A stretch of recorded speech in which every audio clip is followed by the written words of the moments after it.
Boa tarde, segunda-feira, e nós estamos aqui, olha, para trazer muito conteúdo e muita informação para a sua semana. E para começar a semana daquele jeito, ela vai estar aqui hoje, a nossa ginecologista, a doutora Aline Vieira, para tirar as suas dúvidas sobre mioma e endometriose. Você tem? Conhece alguém que tem? Quer saber como tratar, como prevenir? Então você não pode perder o nosso programa de hoje. Aproveito também para convidar todos que me assistem aqui na TV Mais de segunda a sexta-feira às 14 horas a conhecerem as redes sociais do ABC das Mães, porque lá o trabalho não para. Todos os dias da semana, 24 horas por dia, no nosso grupo do Facebook, o ABC das Mães, com muita troca de informação sobre maternidade, sobre o universo feminino e descontos nas melhores lojas de produtos e serviços aqui do nosso ABC. Por falar em desconto, quero mostrar o look de hoje para vocês. Tem sandália linda, maravilhosa, meu recebido da Piccadilly Calçados, obrigada, amei, além de super confortável, linda. E esse jeans maravilhoso que é da C&A Modas. Lembrando que quem segue a ABC das Mães tem 10% de desconto lá na C&A. E eles entregam, gente, em todo o Brasil, até, ó, Tocantins, onde vocês quiserem, estiver fora de São Paulo, enfim, eles entregam, só não entregam em Marte, tá bom? O restante entrega tudo. Beijo pra você, viu, Carol? E também temos o nosso canal do YouTube. Já se inscreveu? Já curtiu? Já comentou? Entra lá no nosso canal para acompanhar também o nosso dia a dia. E todas as nossas entrevistas aqui vocês encontram um pouquinho a mais lá no nosso canal também. O que você não vê na TV, você vê no canal do YouTube. Tem também o Instagram, que é o @claudialoia. Tudo isso para vocês ficarem, olha, todos os dias coladinhos comigo e aproveitar o que há de melhor aqui no nosso ABC, tá bom? Agora ela já chegou, eu tava morrendo de saudade porque eu já não via desde o final do ano. Doutora Aline Vieira, nossa ginecologista. Boa tarde, tudo bem? Boa tarde, tô bem, e você? Tudo ótimo, tão linda, tava com saudade. As duas aqui com saudade. Tão bom, né, gente? Nós mulheres, eu acho que a maioria tem sempre uma ginecologista sua ali que você confia e você é a nossa. Que bom, você é do ABC feliz. das Mães, né? Fico E feliz. agora nós vamos falar de um assunto que é tão recorrente, né? Muito. A endometriose, o mioma, né? Então, para ensinar e mostrar e levar o conteúdo para todas as mamães é o que eu sempre digo, né? Redundante, mas a gente fala. Vamos começar do começo, Com né? certeza. Primeiro, eu queria explicar para as mães de casa, enfim, o que é mioma. Eu não, né? Doutora Aline, que é competente para isso. Então, Cláudia, o mioma, na verdade, se você for procurar a definição no Google, Tá. a primeira coisa que vai aparecer, mioma é um tumor benigno do útero. Eu detesto essa definição. Que fala em tumor, a gente associa a câncer e todo mundo fica desesperada e não tem nada a ver com câncer, tá? O que a gente chama de tumor é toda nodulação, toda bolinha dura que tem em qualquer parte do corpo. Isso, pra gente da medicina, significa tumor, tá? Tá. Então, assim, mioma é uma bolinha dura, pode estar em 3 localizações no útero, ou para dentro do útero, seria para a cavidade uterina, que é o submucoso, ou na parede do útero, que é o intramural, ou o subseroso, que é para fora do útero, tá? Dentre eles, não tem um melhor e um pior, na verdade, dependendo da localização dos miomas, a gente vai ter um tipo de sintomatologia, mas não é nada além de uma bolinha dura no útero. Tá. E quais são as causas dessa bolinha dura no útero? Não temos uma causa definida. A gente Olha. não tem muito relato de hereditariedade, apesar de saber que mães que têm miomas, a chance das filhas terem miomas é um pouco maior, mas a gente não tem essa relação de hereditariedade, não tem nenhum estágio que aconteça que possa desenvolver esse mioma. Então, muitas vezes a gente descobre recente, assim, logo no início da vida menstrual da mulher, ou muitas vezes só depois de ter filho que a gente vai descobrir que tem um mioma ou outro, a não ser que seja um mioma realmente muito grande, e aí a gente já diagnostica facilmente por qualquer exame de imagem e começa o tratamento melhor para cada mulher. Por falar em miomas grandes, eu tenho uma amiga e ela falava, nossa, eu acho que o meu mioma cresceu porque eu estou inchada por conta do mioma, e o mioma nasceu, né? Era um bebê. Já escutei algumas histórias desse tipo também. Então, ela não o mioma não necessariamente interfere na fertilidade da mulher, de engravidar ou não, né? Na fertilidade não interfere em absolutamente nada. Tá? O que pode interferir, dependendo da localização dele, é na manutenção dessa gestação.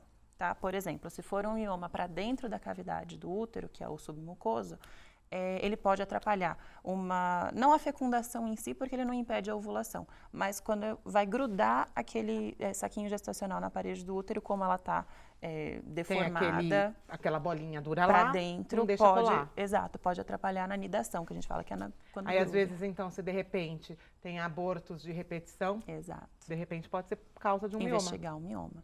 E quais são os sintomas, né? Porque eles são geralmente sempre aparentes ou não? Mioma silencioso, você só vai ver se fizer um ultrassom. Na verdade, se for... O bendito do mioma submucoso é o mais chato de todos eles, tá? O subseroso, que é o para fora do útero, ele só vai te dar sintomatologia se ele for um mioma muito grande que estiver atrapalhando os outros órgãos que estão em volta.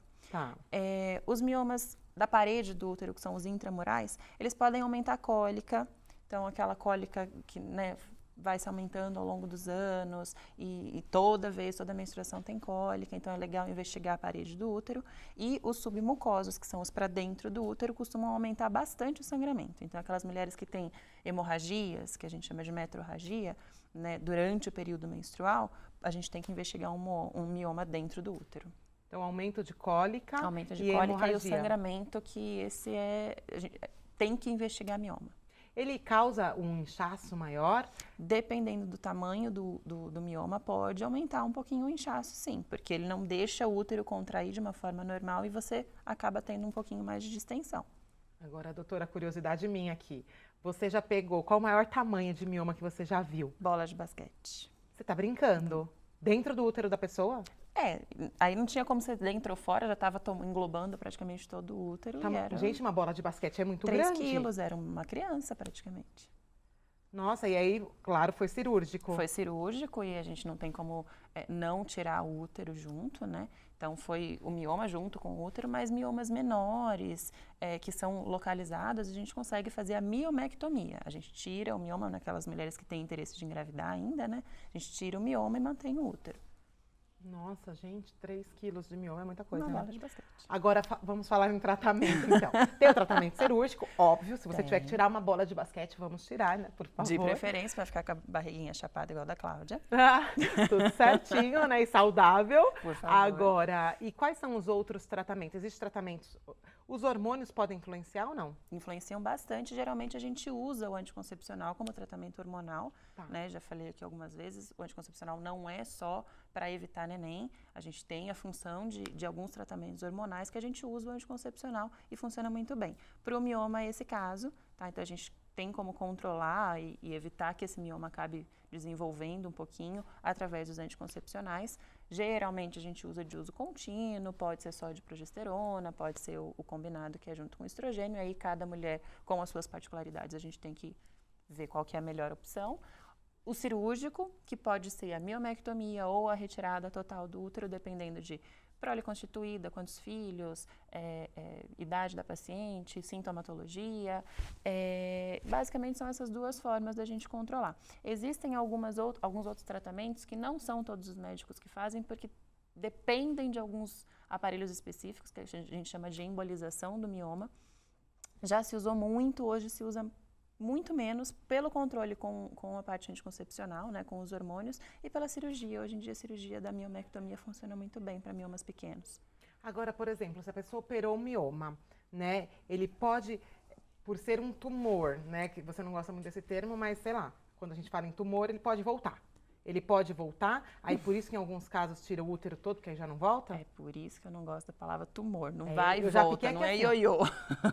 Mas ele pode, quem tem um mioma, pode surgir outros miomas. Tá. Então, não é que aquele mesmo que saiu voltou. É que quem tem, né, a predisposição. tendência, exato, quem tem a predisposição, podem surgir outros miomas, não é o que saiu que voltou. E o anticoncepcional, ele ajuda no quê? Quando você não ovula, não menstrua? Na verdade, o mioma é hormônio dependente. Tá.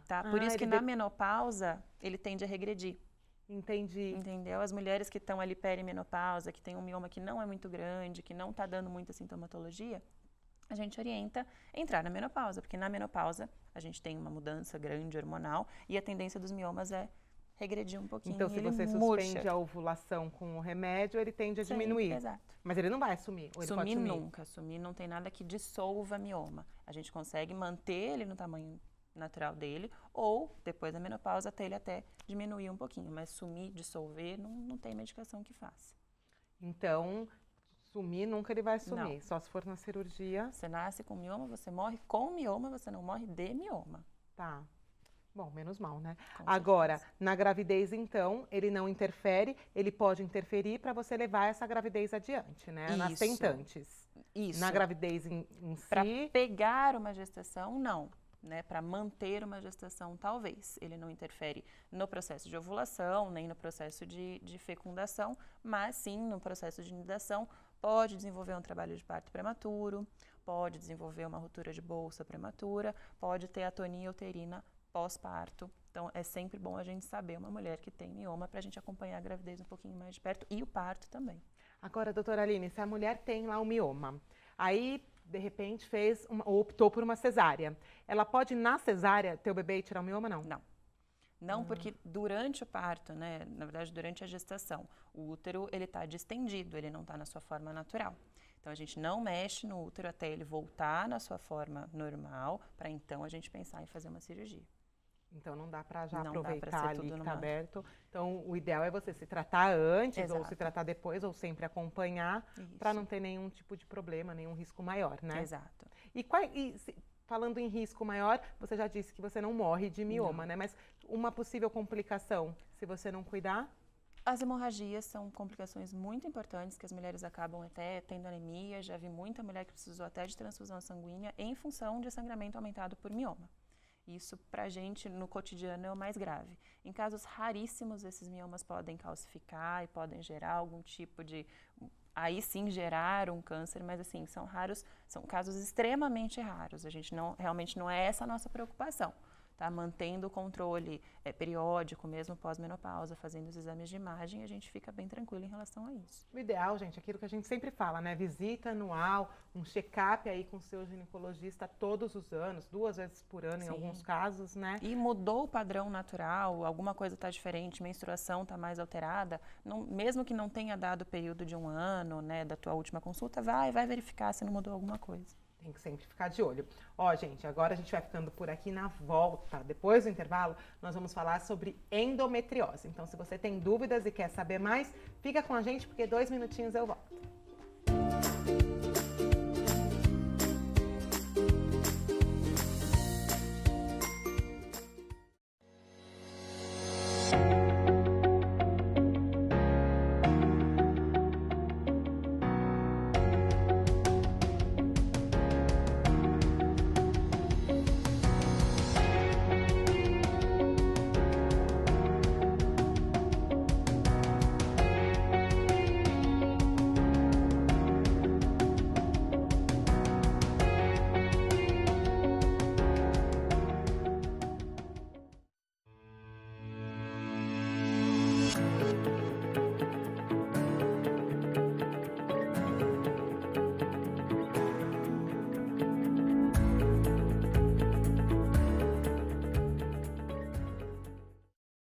E eu estou no salão Mamãe que Disse e vou me virar nos 15. Salão de beleza Mamãe que Disse cuida das crianças, né, do cabelo, corta, faz coque, tererê, e também dos adultos. Enquanto seu filho fica aí, né, fazendo o que ele quer no cabelo, você também pode se cuidar, tá bom? Eles estão de endereço novo a partir do dia 12/12, Rua Maranhão, 1237, em São Caetano.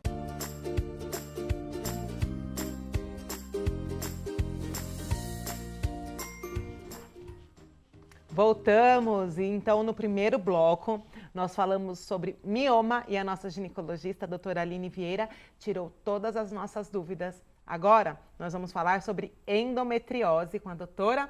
Então vamos novamente começar do começo? Vamos lá, o que é endometriose, doutora? Endometriose é uma doença um pouquinho mais complicada que o mioma, um pouquinho mais chata, que tem mais consequências, que na verdade a definição dela qual que é? As célulazinhas de dentro do útero, que é a camada que a gente chama de endométrio, que é a camadinha que descama quando a gente menstrua, é a casinha do neném quando a gente engravida, elas, de alguma forma, elas saem de dentro do útero e caem dentro do abdômen, tá? Da cavidade abdominal.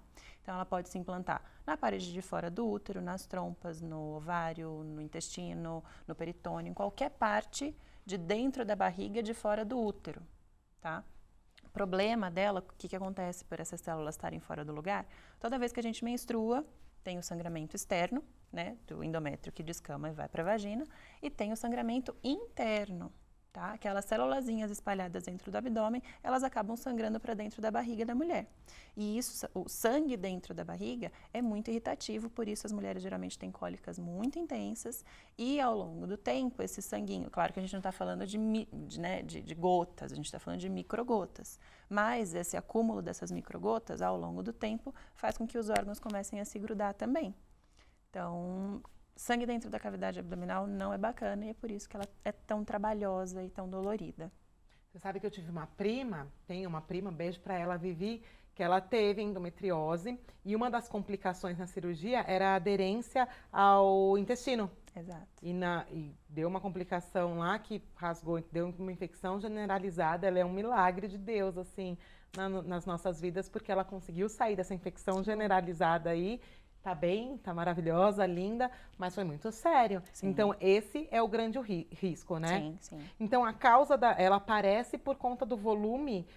Tem a ver com o volume de menstruação ou não? Não. A endometriose é outra doença sem causa definida na medicina. Na verdade, a gente tem algumas teorias e uma delas que hoje é a que está sendo mais aceita é o que a gente chama de menstruação retrógrada. Na verdade, quando a gente menstrua, essas célulazinhas que vão para fora, elas voltariam pelas tubas e cairiam dentro do abdômen, isso por algum defeito de motilidade de tuba. Mas são teorias e não tem coisas que a gente possa fazer para evitar, não tem, como a causa não é definida, a gente não consegue uma prevenção definida também. E não existe relação, por exemplo, uma mulher com fluxo menstrual mais intenso, na maioria das vezes tem mais riscos de endometriose não ou tem não? essa relação, mas se a gente for pensar nessa teoria, se você for pensar num volume maior, a chance de você ter essa menstruação retrógrada é um pouco maior. Mas isso não é nada comprovado cientificamente, são teorias. E os tratamentos para endometriose, quais são? Tem que ter, né? Existem. Existem. Graças a Deus existem. Então, assim, problema da endometriose, menstruação.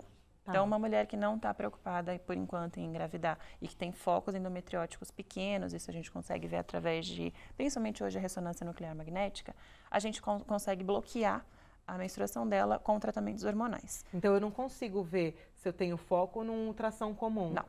Gente, como nós, réis mortais, vamos fazer esse, como que é, nuclear, o quê? Ressonância Nuclear. magnética. Mas é simples de pedir? Eu posso chegar lá no meu ginecologista e falar... Na verdade, a gente tem que saber, a gente como médico, a gente tem que saber dessa entidade para a gente desconfiar dela. Então, chega uma mulher, eu tenho dor na relação, toda relação que eu tenho, eu sinto dor. Geralmente aquela dor de profundidade, quando bate no colo do útero. É uma mulher que tem cólicas muito intensas. Todo mês, quando vai menstruar, baixa o hospital, não consegue trabalhar, não consegue ir para a escola, precisa tomar medicação. Isso tudo são sinais que a gente vai ter que lembrar da endometriose, que é geralmente a causa mais comum de dor pélvica, tá? De dor pélvica crônica. Então, a gente desconfiando disso, a gente vai pedir a ressonância nuclear magnética. O ultrassom não é tão sensível a ponto de pegar esses focos, a ressonância já é. Então, um exame mesmo seria só esse, para pegar esses pontos aí da endometriose? É hoje o padrão ouro sem ser a cirurgia. Padrão ouro mesmo é cirúrgico. Tá? Que o tratamento, então, na maioria dos casos, o mais correto é o cirúrgico? Na maioria dos casos, sim. A gente consegue o controle dessa endometriose travando a menstruação. Tá? Então, pode ser tratamento via oral. Hoje em dia, o que a gente usa muito é o DIU hormonal, que é o Mirena, que a tendência é realmente de não menstruar durante 5 anos de uso. Então, quando a gente não está pensando em uma gestação próxima e a paciente é controlável os sintomas com essa terapia de parar de menstruar, tá? O tratamento ideal é a cirurgia. Então, pode ser feita... Na cirurgia é feito o quê? Uma raspagem dessa parede? Na cirurgia, geralmente a gente faz por vídeo, tá? A gente vai identificar esses focos endometriais, a gente vai cauterizar, queimar, literalmente, com bisturi elétrico, a gente cauteriza, queima. Se for profunda, se ela tiver, essas célulazinhas já estiverem profundas no tecido em que ela se encontrar, às vezes a gente tem que tirar um pedacinho, às vezes tem que tirar todo aquele órgão. Por exemplo, se está numa tuba, a tuba tem uma espessura muito fina. Então, às vezes a gente não consegue tirar só um pedacinho, a gente acaba tendo que tirar a tuba toda. Maior problema, como você disse, intestino. Por quê? Primeiro, vira potencialmente uma cirurgia contaminada. Sim. Segundo, dependendo da profundidade que essa endometriose esteja atingindo na parede intestinal, a gente precisa tirar um pedaço do intestino. E cirurgia de intestino é um pouco mais complicada do que cirurgia ginecológica. Sim. Como aconteceu com a tua irmã, com a tua prima. Então, assim, a endometriose, ela é realmente um pouco mais trabalhosa e um pouco mais preocupante, porque ela envolve outros órgãos. Pode aderir, especialmente, em especial no intestino, que torna mais grave. Exato. Agora, se, por exemplo, a mamãe que está assistindo, a mulher que está assistindo aí, não cuidou, deixou seguir, muita gente tem medo, às vezes, de procurar. Fala, quem procura acha, né? Sim. Quais são os principais problemas futuros de que, se não tratado, a endometriose pode trazer? Principal para mulher em idade fértil, infertilidade. Tá? Ela pode, como a gente comentou, pode pegar a parede da tuba, né, uterina, e isso dificultar ou até impossibilitar a passagem do óvulo do ovário para o útero. Então, a gente não tem essa comunicação, acaba causando uma infertilidade na mulher. Então, não é que ela não ovula, ela produz o óvulo, mas ela não tem o caminho pérvio para a gente cair esse óvulo dentro do útero. Essas aderências, elas são muito dolorosas. E mesmo uma mulher pós-menopausa, se ela não cuidou, o intestino é um órgão que ele se movimenta. Então, todas essas movimentações, o peristaltismo intestinal, com essas aderências, se torna muito doloroso.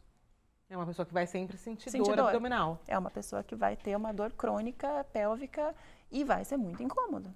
Sim. Então, o tratamento tem que ser feito para evitar esse tipo de problema. É claro que a união desses órgãos não é para existir. Então, isso vai causar problemas no sentido de funcionamento.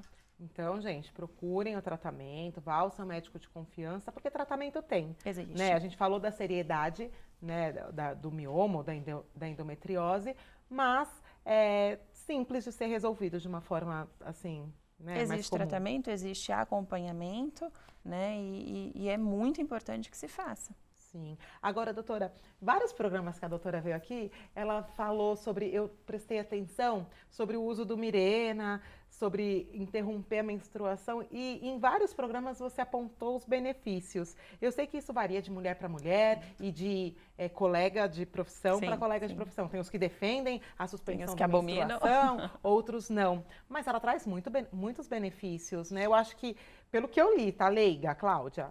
Eu acho que são maiores os benefícios do que não. Eu acho que de forma controlada, eu assumo isso para uma vida, né? Nada em exagero é bem-vindo. Então, de forma controlada, se você não abandonar o tratamento, se você estiver sempre, né, pelo menos periodicamente, dosando os teus hormônios, fazendo teus exames de ultrassom, de exames de imagem, eu acho que é muito benéfico, sim. Né? Hoje a mulher tem uma vida muito ativa.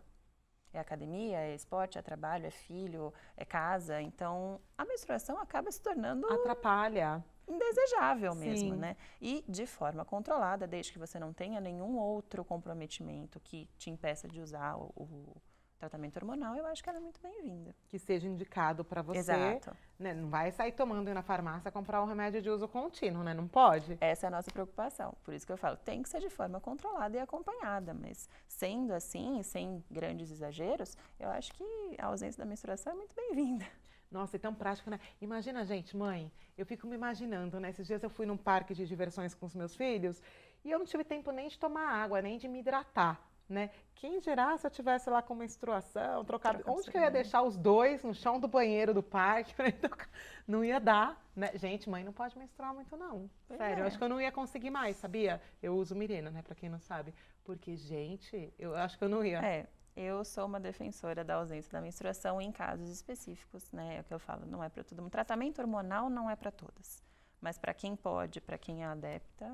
E para quem vai no médico certinho, é bem indicado. Tudo quando tem boa indicação, ok, né? Agora, lá no começo do programa nós falamos que não há essa coisa de hereditariedade para o mioma. E para a endometriose, tem? Tem um fator maior, sim, de fator familiar, não é totalmente hereditário, mas a gente sabe que mães, mulheres com endometriose, as filhas têm grandes chances de ter. Tanto é que a gente pesquisa quando a menina começa a menstruar, que se tem uma cólica mais intensa com uma mãe endometriótica, a gente já procura logo de cara.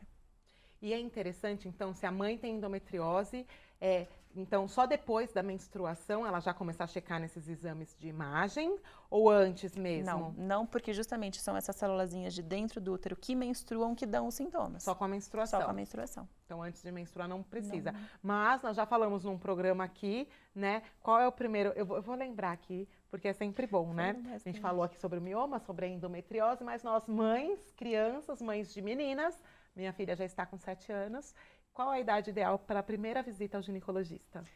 Bom, a gente sempre fala que a primeira menstruação é um marco na vida da menina, né? Ela deixa de ser menina e começa a ser mulherzinha. Então, se isso causar algum tipo de constrangimento, de dúvida, tanto na mãe quanto na menina, eu acho que seria uma boa data para a gente estipular, ó, vamos começar a ir no ginecologista. Mas, acima de tudo, tem que partir um pouquinho da família, da mãe, da menina. Se surgiu dúvida, começou a surgir glândula mamária, que é um assunto delicado, que geralmente causa dor na menina, que as meninas ficam envergonhadas muitas vezes. Gente, eu morria de vergonha. Ainda mais que as minhas irmãs ficavam, olha, tem uma azeitoninha. Exato. Não façam isso com seus filhos. Por favor, família, segura. Segura.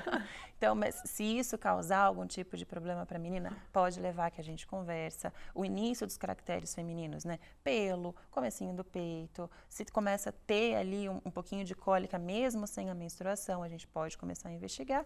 Ou no período que realmente chega a menstruação e principalmente pós-primeira relação sexual, isso é essencial. Tem que ir todas, né? Todas. E depois, anualmente, sempre. Criar essa rotina, né?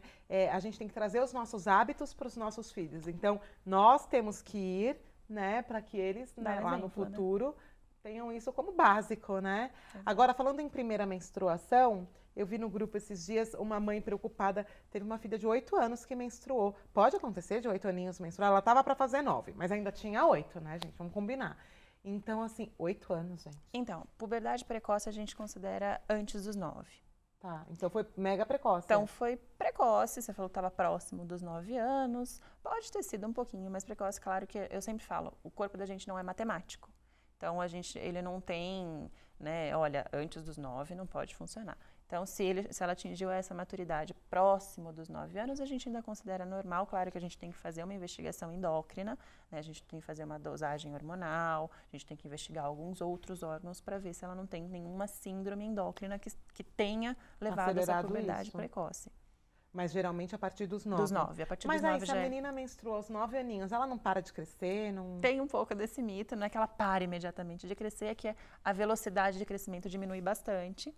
Justamente porque ela vai ter o desenvolvimento dos restos dos outros caracteres femininos. Então, o desenvolvimento fica bem mais lento, mas não é que ela estaciona ali, ainda cresce um pouquinho. Ah, não precisa se desesperar, então. Não. E aí a gente falou, então é normal a partir dos 9 e até que idade? Tardia a gente considera a partir de 16. Então, 17, 18 eu tava anos, na média, sem eu fui com 15, nada, gente. sem nada de... Principalmente se não teve o desenvolvimento de caractere feminino. Tá, então, não desenvolveu glândula mamária, não tem pelos, algo tem aí, a gente tem que investigar.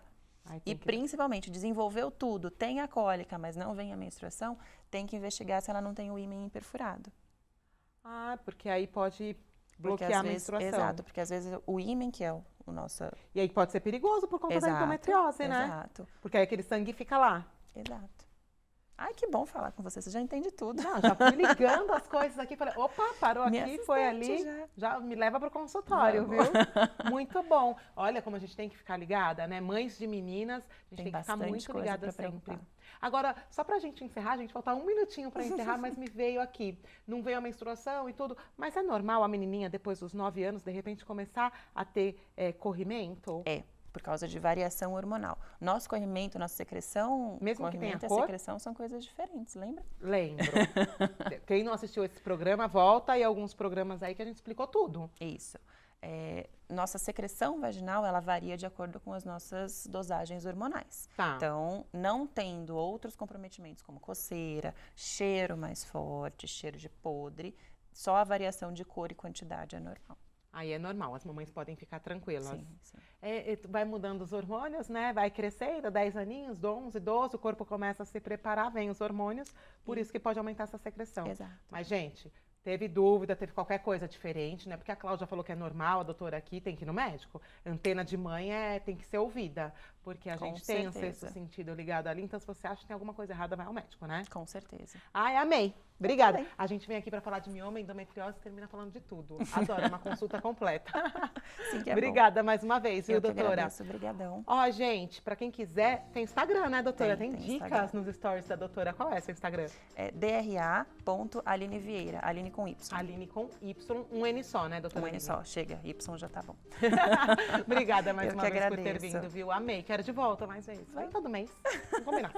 Ô, gente, acabou o nosso programa de hoje. Amanhã a gente volta com muito mais e eu vou pedir para vocês compartilharem muito essa informação que foi dada hoje. A gente pode, sério mesmo, salvar vidas, tá bom?